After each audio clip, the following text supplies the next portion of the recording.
Thank you for joining us on this Saturday, the first day of June 2019, as the country marks a milestone of 56 years since attaining independence. We are live from the nation's center here in the capital, and this is NTV Weekend Edition. Tonight, new banknotes launched as government outlaws old 1,000 shilling note from October as part of the war on graft. We have assessed the grave concern that our large banknotes, particularly the older 1,000 shillings series, they are being used for illicit financial flows in Kenya. Also tonight, carnage on the roads claims more lives in Webuye. Wale wameaga kufikia sasa ni watu 7, mwanamke mmoja na wanaume 6. Nilishtukia tunashika na jamaa mwingine akasema ati ajali imetokea. Plus, corruption in the corridors of justice. Are lawyers and judges partners in crime? For a really corrupt judge and magistrate, there is a lawyer somewhere. Calls for reflection to save a profession in disrepute. And drama greets Madaraka Day celebrations in various counties. Lazima tutoe ufisadi.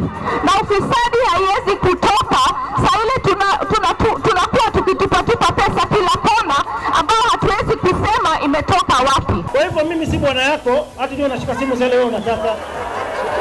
Hao viongozi wa Kiambu, unaona vile walinikujia Kenya mzima. Wakiongea na huyu ndio mtendana ati mimi nimeiba. Ati nimeiba pesa ya State House.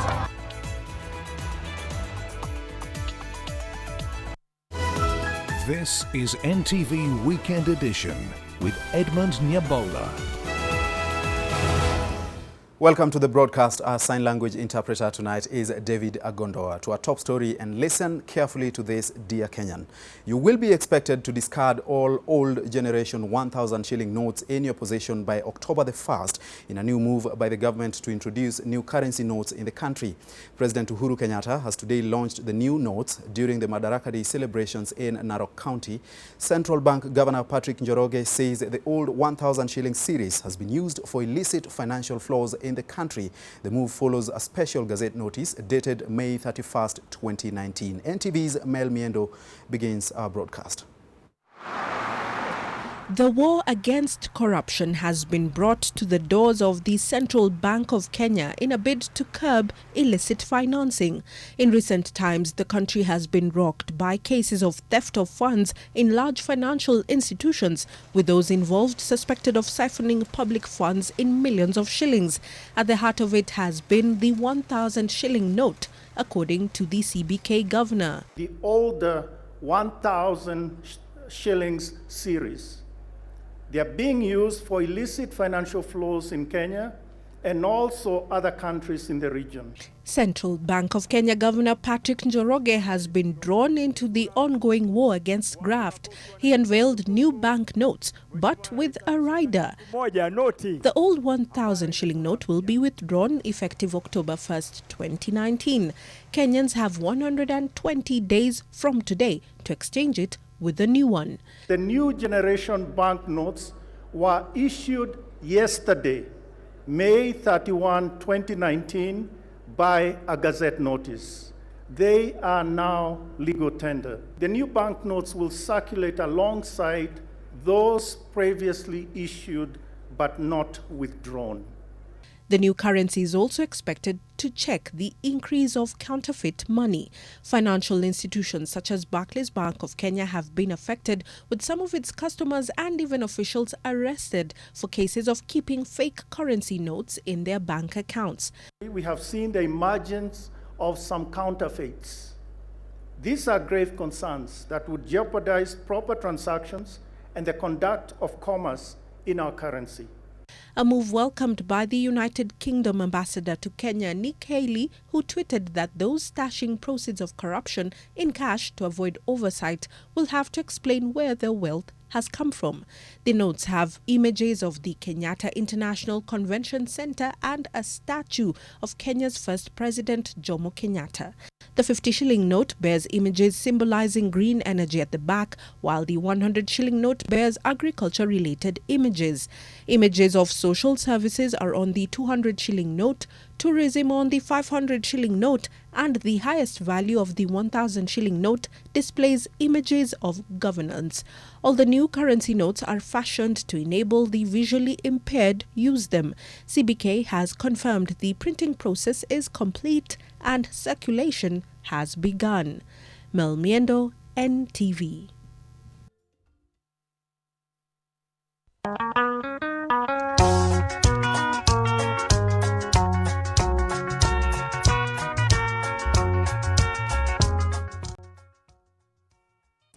Let's now get down to our coverage of the 56th Madaraka Day celebrations proper. Now, goods imported into the country will no longer be inspected by any government agency, including the Kenya Bureau of Standards. President Uhuru Kenyatta has today ordered. Kenyatta, who was speaking in Narok during the 56th Madaraka Day celebrations, says the directive is meant to reduce the time of clearing goods entering the country following complaints from traders. But as NTV's Silas Apollo reports, the directive by the head of state risks reversing the war on counterfeits, which the government has blamed for the loss of billions of shillings in the form of tax.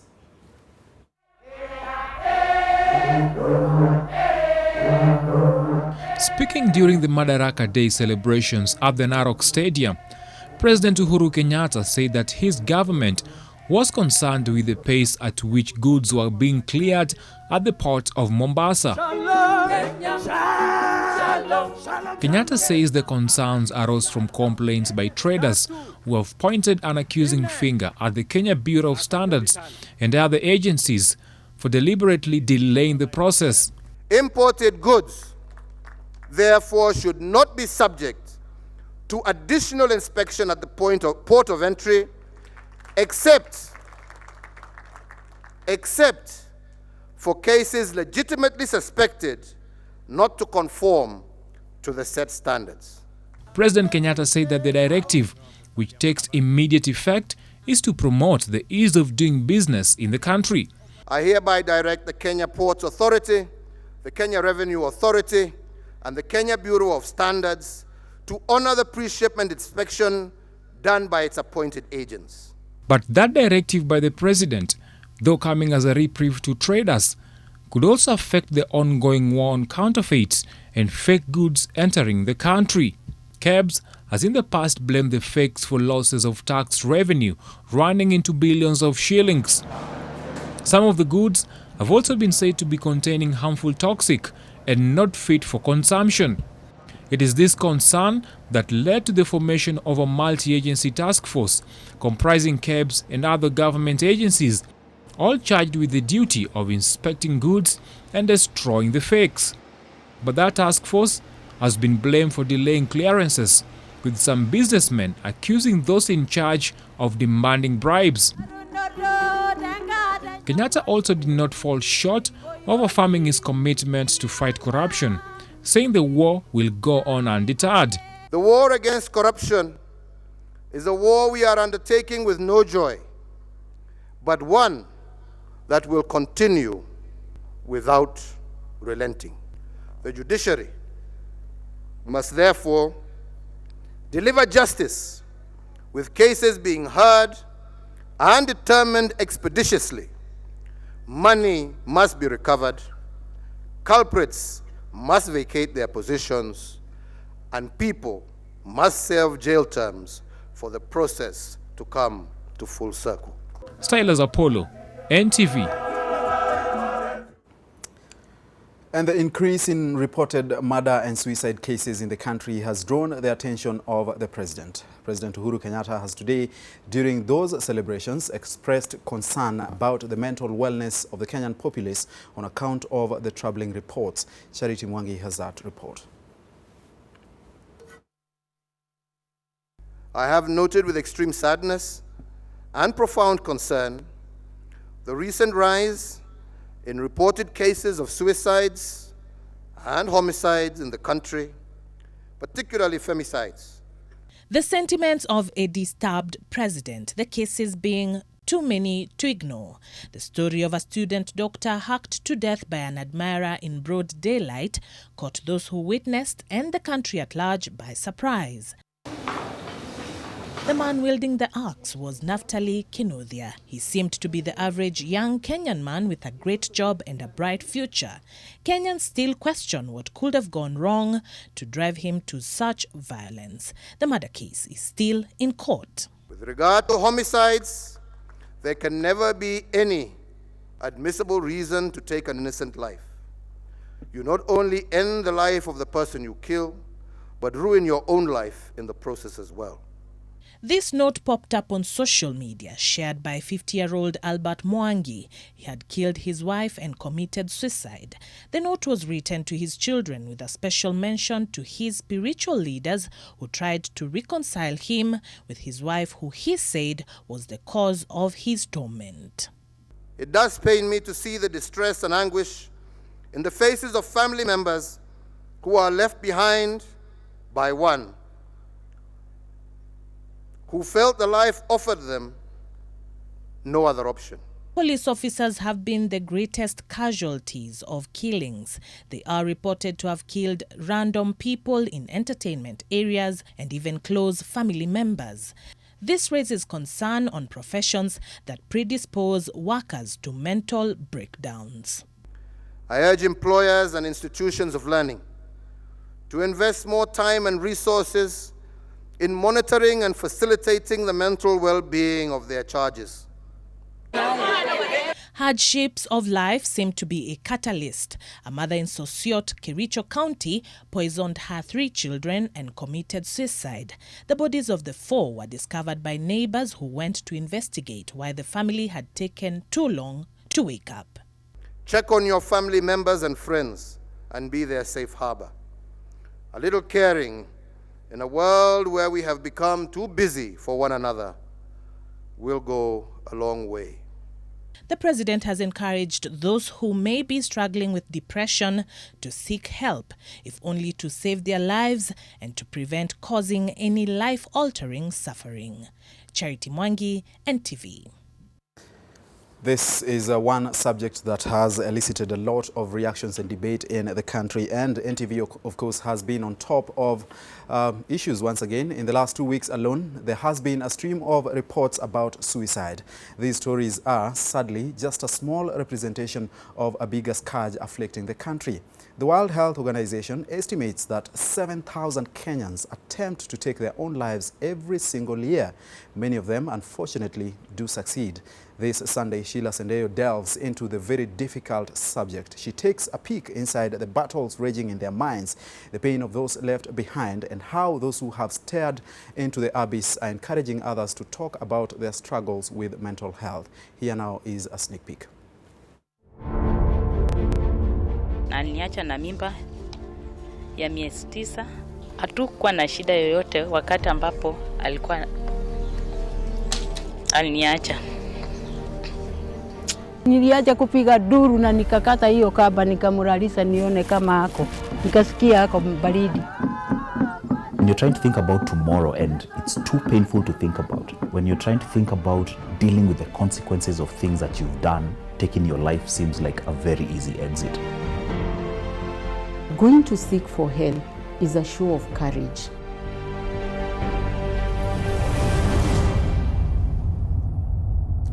Do watch out for that story on Sunday. That's tomorrow, 9 p.m. Now, let's have a look at some Madaraka Day celebrations in counties that stood out for all the wrong reasons. Nairobi woman representative Esther Passaris, walked out of the county's Madaraka Day celebrations at Pumwani High School grounds in Pangani after being bashed by Governor Mike Sonko. And in Kiambu County, Governor Ferdinand Waititu lashed out at his deputy James Nyoro and accused him of colluding with his enemies to plot his downfall. Madaraka Day was marked across all counties, presided over by several leaders. The day, however, had its own share of drama in some of the counties, including Nairobi, where Governor Mike Sonko was at it again, sparking reactions during Madaraka Day celebrations over his attire. Dressed in a navy blue inspectorate uniform and a cap with the symbol of the Nairobi County government, Sonko made an entrance at the Pumwani grounds riding on a motorcycle. Nairobi woman representative Esther Passaris was among the guests who attended the celebrations, but there was a war of words as Passaris, who questioned Sonko's leadership, said she has been trying to reach Sonko but he has been dodging her calls.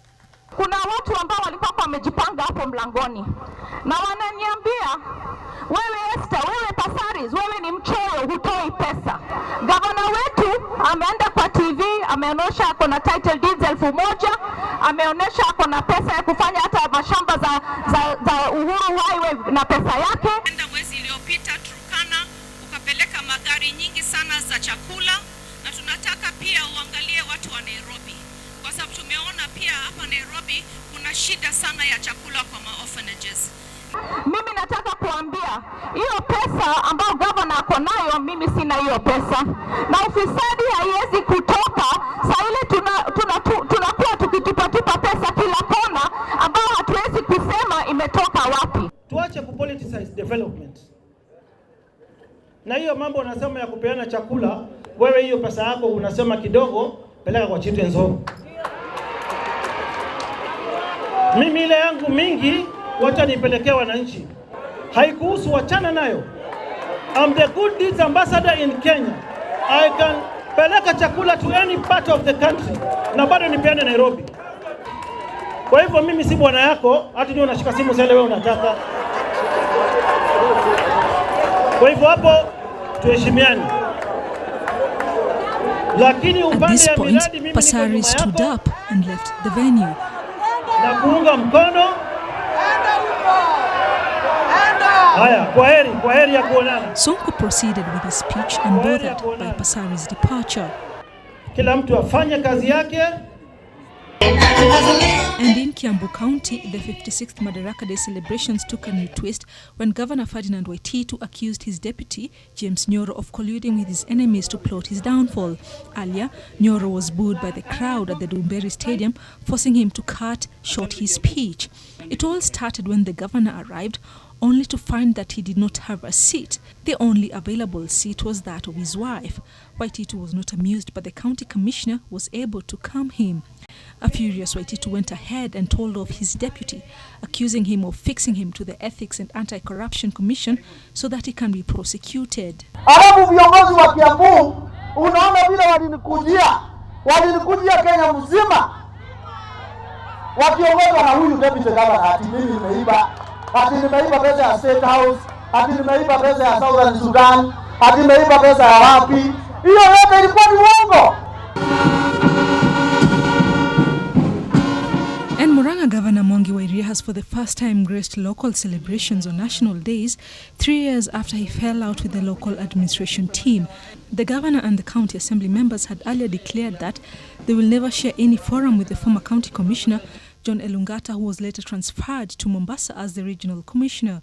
They accused the former county commissioner of taking sides and being used by water companies to frustrate him.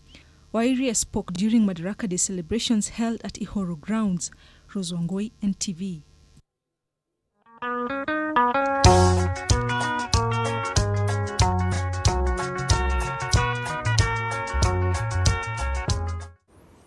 Away from the Madaraka Day celebrations and to a sad story. 7 people have died in a road accident near Matisi Bridge along the Bungoma-Webuye Highway in Webuye West constituency. 6 people died on the spot, while 1 died while undergoing treatment at the Webuye Referral Hospital. Zacchaeus Masame with that sad report. The 6 a.m. incident involved a matatu headed to Eldoret and a trailer that was traveling in the opposite direction. 6 people died on the spot. 8 others were seriously injured. The 7th person died while undergoing medication. Nilistukia tu na inashikwa kutoka gari, sijui chochote kenye ili happen. Nilistukia tu nashikwa na huyo jamaa mwingine akasema ati ajali imetokea. Sasa nikakundua nimeumia. Tulikuwa shule Kibabii kielekea Laikipia nyumbani. Hiyo Nissan nilikusema kweli ilikuwa imeenda kwa mwendo wa kasi na imepepa nini chang'aa ndani hapo ndani. Sasa na yenye nasema watu wa Nissan, tafadhali msizoe kupepa pombe, sababu wanaenda kwa mwendo wa kasi, ati watoroke maaskari ndio wachiokoe ili hii pombe wapeleke penye wanapeleka. Na wakati ilikuwa nataka kuovertake hii trailer, ikaona basi ya Modern Coast mbele na ikajaribu kupunguza mwendo, lakini ikagonga kwa trailer. Sasa wakati iligonga kwa trailer na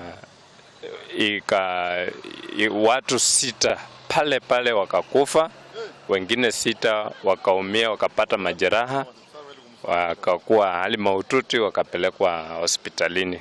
Na hapo kulikuwa na lori ambayo ilikuwa imeharibika, ilikuwa imesimama kwa barabara ikielekea upande wa Webuye. So huyo driver alipofika hapo akaweza kugonga hii lori na kwa nyuma, na hapo aka lose control na akaingia kwa barabara, na kulikuwa na basi ambayo ilikuwa inatoka upande wa Webuye ikielekea Bungoma, ikaweza kuigonga. So hapo tukapata watu abiria 6 waliweza kupoteza maisha hapo, na wengine wakapata majeraha na wakakimbizwa katika hospitali ya Webuye. Walipofika hospitali ya Webuye kuna mmoja ambaye aliaga. So wale wameaga kufikia sasa ni watu 7, mwanamke mmoja na wanaume 6. The accident occurred after the matatu that was coming from Bungoma headed to Webuye tried to overtake. The lorry had developed a mechanical problem and was parked on the road. The driver of the 14-seater matatu escaped and has since gone missing. So ile kitu ningeuliza madriver ni wawe waangalifu wakiwa barabarani, ndio hizi ajali tuweze kupunguza, kwa sababu utakuta mara mingi ajali zinatokea kwa ile tunaita carelessness on the side of the drivers ambao wasingatii sheria za barabara. The injured are admitted at the Webuye Sub-County Hospital where they are receiving medication. Akis Masame, NTV, Bungoma. 22 minutes past the hour. Let's take our first short break on NTV Weekend Edition. Don't go too far because we still have a lot more lined up for you.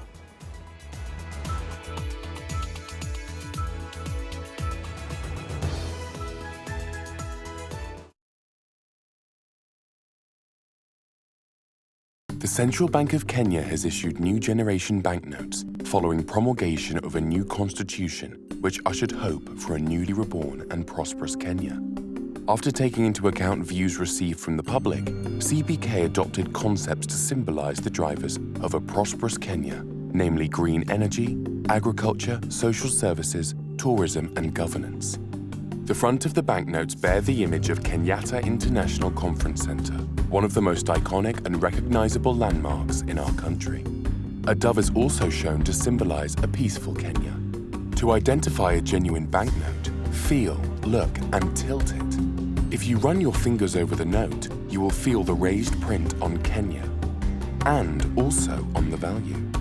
For the visually impaired persons, run your fingers over the edge of the note and feel the 1 bar for 50, 2 bars for 100, 3 bars for 200, 4 bars for 500 and 5 bars for 1000. Hold up to the light and from both sides you will see the watermark of a perfect lion's head, the text CBK and the value of the banknote. Hold up to the light and from both sides you will see the security thread appears as a continuous line.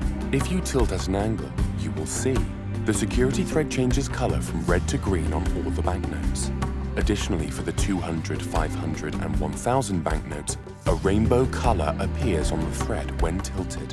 If you tilt the back of the banknote at an angle, you will see a golden band showing the value. Our banknotes, a symbol of our national sovereignty and prosperity. Did you know that omega-3 and vitamin D have benefits for our bodies? Try 7C's cod liver oil, the liquid capsule, brain and vision, and vitamin D to support strong bones and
yesterday, characterized by wrangles.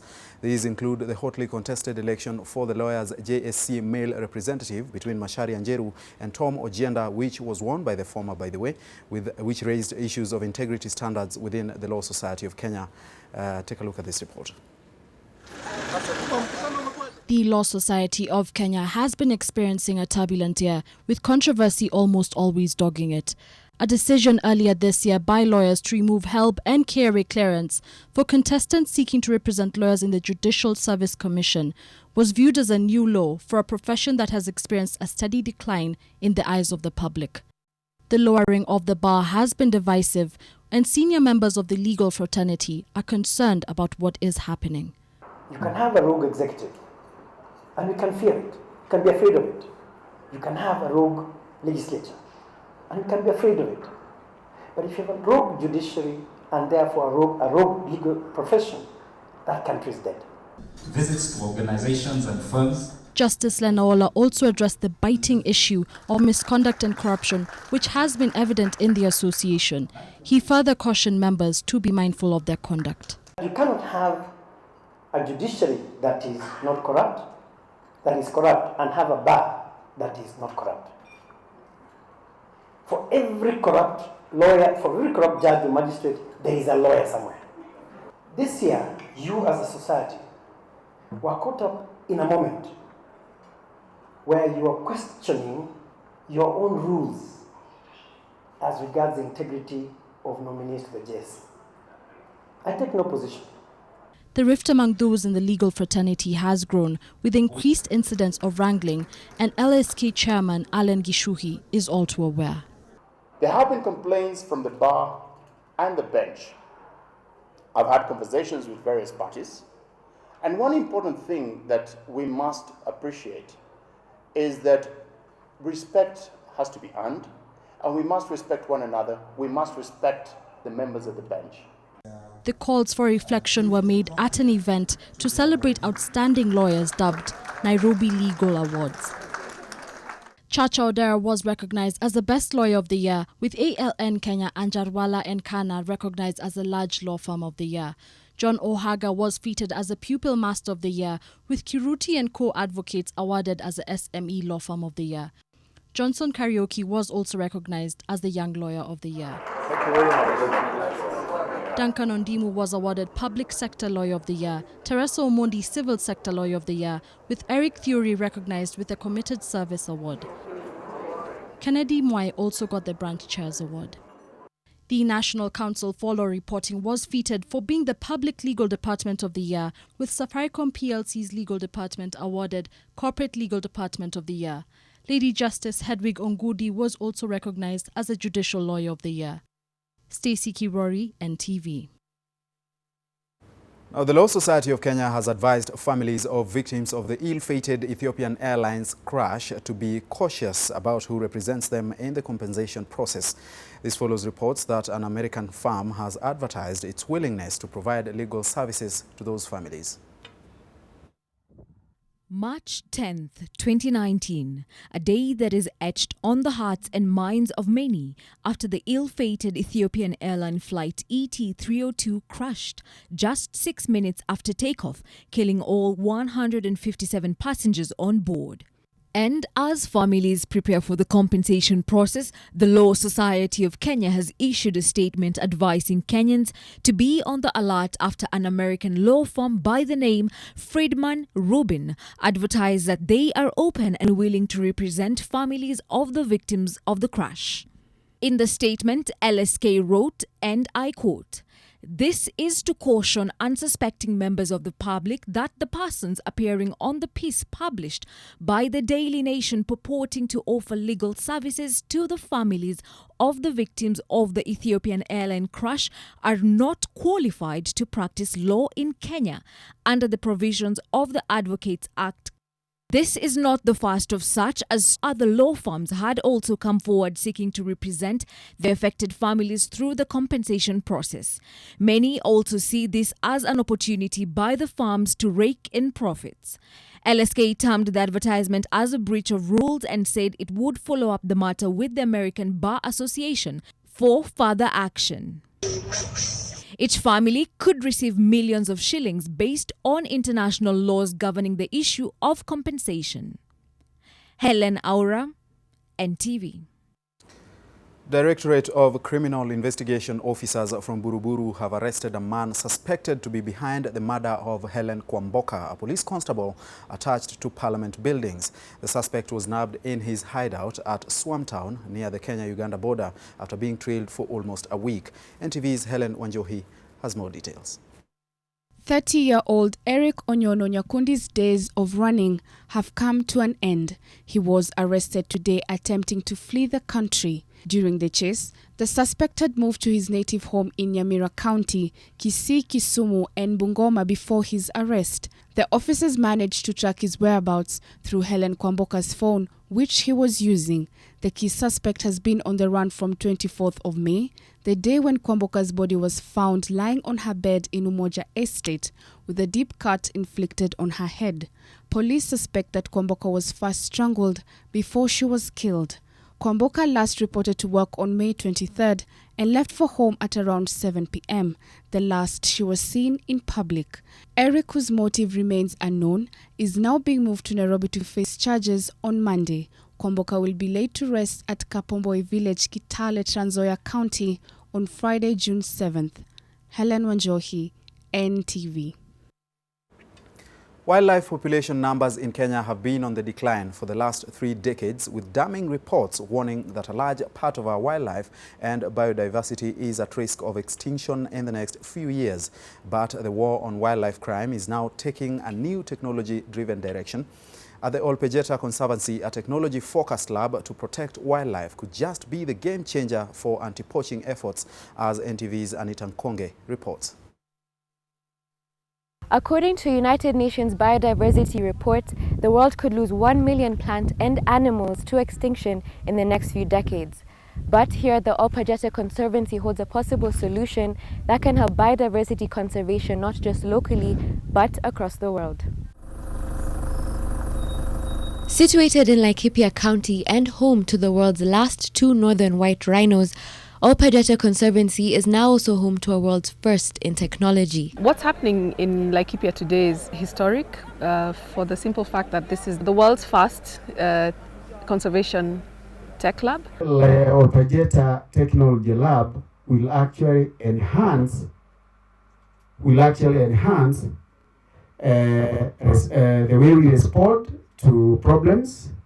It will actually enhance the way we manage wildlife, and it will also enhance the way we manage the bad people in courts. That's the purpose. In collaboration with Liquid Telecom, the Olpejeta Conservancy's Research and Innovation Center aims to combine cost-effectiveness with tech solutions to help with overall wildlife conservation efforts. For us, the most exciting technological innovation is that we've put up a network of base stations here for Sigfox network, which is for IoT devices. Now, these are devices that researchers will use in the park to research on animals and to use to protect animals from conservation and from natural hazards as well. You can imagine a situation where we have herds of cattle and lions who are also giving us their position in real time, and if the two come too close together, then we can send the signal to the herder responsible to move away. The lab hopes to be able to create technological advances that can be shared with the whole world in the race against time to save the world's dwindling wildlife and its biodiversity. A Living Planet report by the World Wildlife Fund says that Kenya's elephant population has reduced from approximately 170,000 in the 1970s to 30,000 today. The rhino population has declined from an estimated 20,000 to just over 800 today. According to the KWS, Kenya only has 2,000 lions left, and every year 100 more are lost. Reasons for the rapid decline in our wildlife have been attributed to several factors, including poaching, climate change, wildlife habitat loss and destruction, human population increase, encroachment, and human-wildlife conflict. I can tell you my challenge number one, it's not poaching, and what people think about. It's human-wildlife conflict. We have lost elephants the first quarter of this year. more than 30. 95% of those cases is human-wildlife conflict. Despite the creation of the Wildlife and Conservation Act of 2013, there has been a call for the government to put in place more mechanisms to reverse the decline of the country's wildlife in a race against time to save our wildlife. Anita Nkonge, NTV.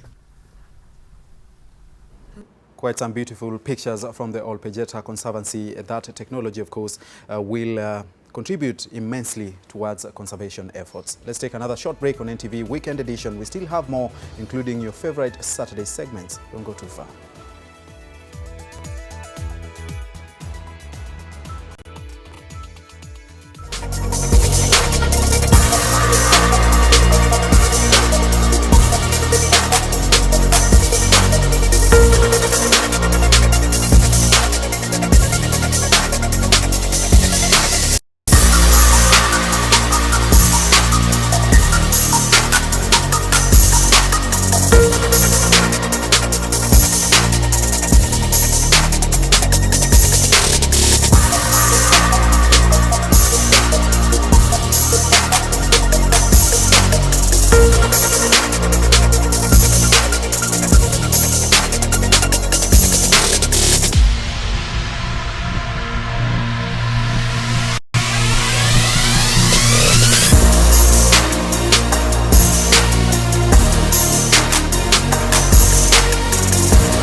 Medical Supplies Authority has announced plans to decentralize its storage and distribution centers across the country as it takes up its role in promoting universal health coverage.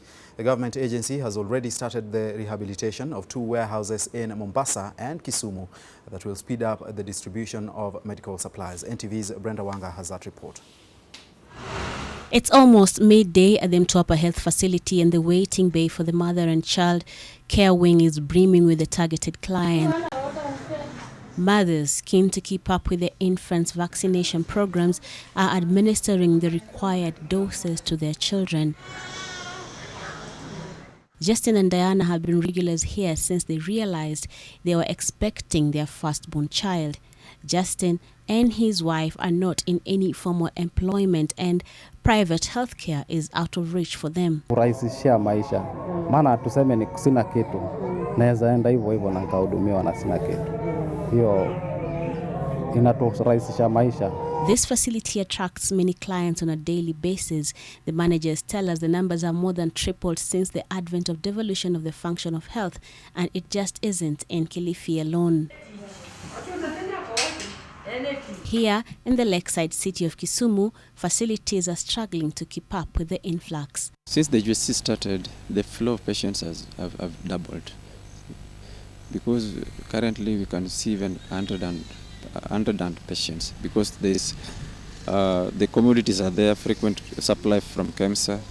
The rise in numbers are attributed to the improved services offered at a majority of government-run health facilities, especially the lower levels. I would say pharmacy is normally the heart of their hospital, because even a client or a patient, or even a patient, as they come to the hospital, what do they expect? They expect a service, and the end service that they expect is getting medication for them, for the sickness that they have.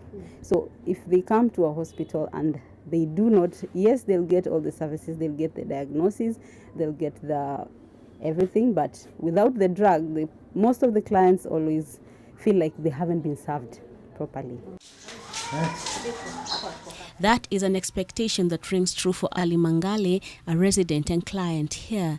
He has been through the treatment process and is only too glad to be going home with packets of drugs from Mtwapa. Watakapokuwa wananijali mimi kwamba nimekuja kwao ili kutafuta msaada kwao, basi mimi nitaridhika. Na nikishatibiwa kama vile nimepimwa nini, nishapata dawa, mimi nitasema nashukuru. And the availability of medical supplies in this facility is one of the pillars on which the success of the government's agenda of providing universal health coverage stands. Under the universal health coverage, our issue is to increase access and also improve on quality of the commodities that are received. Now at least they can provide us 75% what we request. Then to add on that, right now they are more efficient and they are more accessible than previously. KEMSA, a project of the Ministry of Health and the government, has been tweaking its operations to ensure that it meets its mandate to procure, warehouse and distribute drugs and medical supplies for prescribed public health programs, the National Strategic Stock Reserve, prescribed essential health packages and the national referral hospitals, to establish a network of storage, packaging and distribution facilities for the provision of drugs and medical supplies to health institutions, and to enter into partnerships with or to establish frameworks with the county governments for purposes of providing services in procurement, warehousing, distribution of drugs and medical supplies, amongst others. The organization is now seeking to expand its reach beyond Nairobi. In the last few months, it has been rehabilitating 2 warehouses, one in Mombasa, the other in Kisumu. Cost of distribution will be reduced, and also the man-hour lost in the term of waiting for the commodities will also be reduced, and will enhance service delivery closer to the people, because it will be easier to have commodities near the point of call. Aside from moving the services closer to the people, the depots will also help the government lower the cost of getting the essential medical supplies to the very people they are expected to serve. KEMSA being a bulk purchaser, we do purchase commodities in bulk, and by doing that we receive them at a very competitive price. And as we take them down the chain, through the supply chain to the patients, obviously under UHC currently, we have been funded by the national government, and these products are delivered to the facilities at no cost. Because the products are already paid for by the national government. And as the government seeks to push forward with the implementation of the universal healthcare agenda, facilities like this one will come into play in a major way by ensuring that even the lowest level health facility are able to keep up with the demand and supply of medical supplies consistently and on time. There's that accessibility that KEMSA seeks to further expand. In the coming months, more depots will be reactivated in all the former provinces in a move that will see more government health facilities well stocked and the citizens' health that much better taken care of. Brenda Wanga, NTV. Let's take another short break on NTV Weekend Edition. When we come back, it's all about Have You Heard This? And History Saturday. Don't go too far.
Welcome back to NTV Weekend Edition. Let's get down to it. Have you heard about this new report on the global marijuana consumption?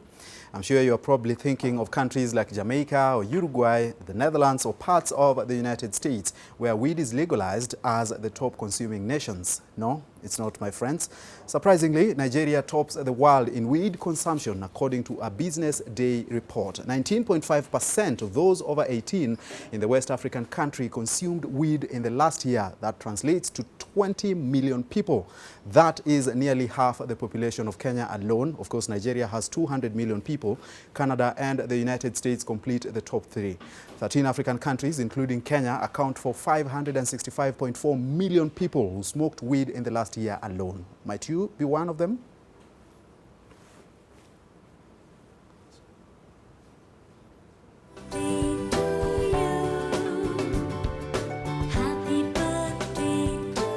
Have you heard that until...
On 31st of May 2017, Kenya's Madaraka Express, a Chinese-built high-speed railway from Mombasa to Nairobi, was officially opened by Kenyan President Uhuru Kenyatta. Remember the momentous ride from Mombasa to Nairobi the President and his deputy had? I'm sure most Kenyans have actually hitched a ride on Madaraka Express as they head down to the coast and back to the capital.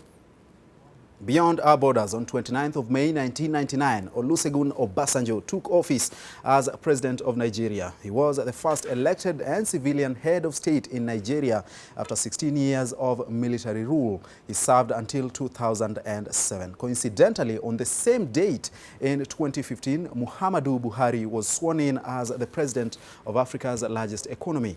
He just got elected for a second term. On May 31st, 2008, Usain Bolt broke the world record in the 100-meter sprint, setting a new then record of 9.72 seconds. Bolt, considered the first man alive, would better his record in 2009, setting a new and current record of 9.58 seconds over the distance. He also holds the 200 meters record, by the way, of 19.19 seconds. This, my friends, is and will remain a great man. Hope you enjoyed that. Let's take a break. When we come back, Brian Otwal has the sports.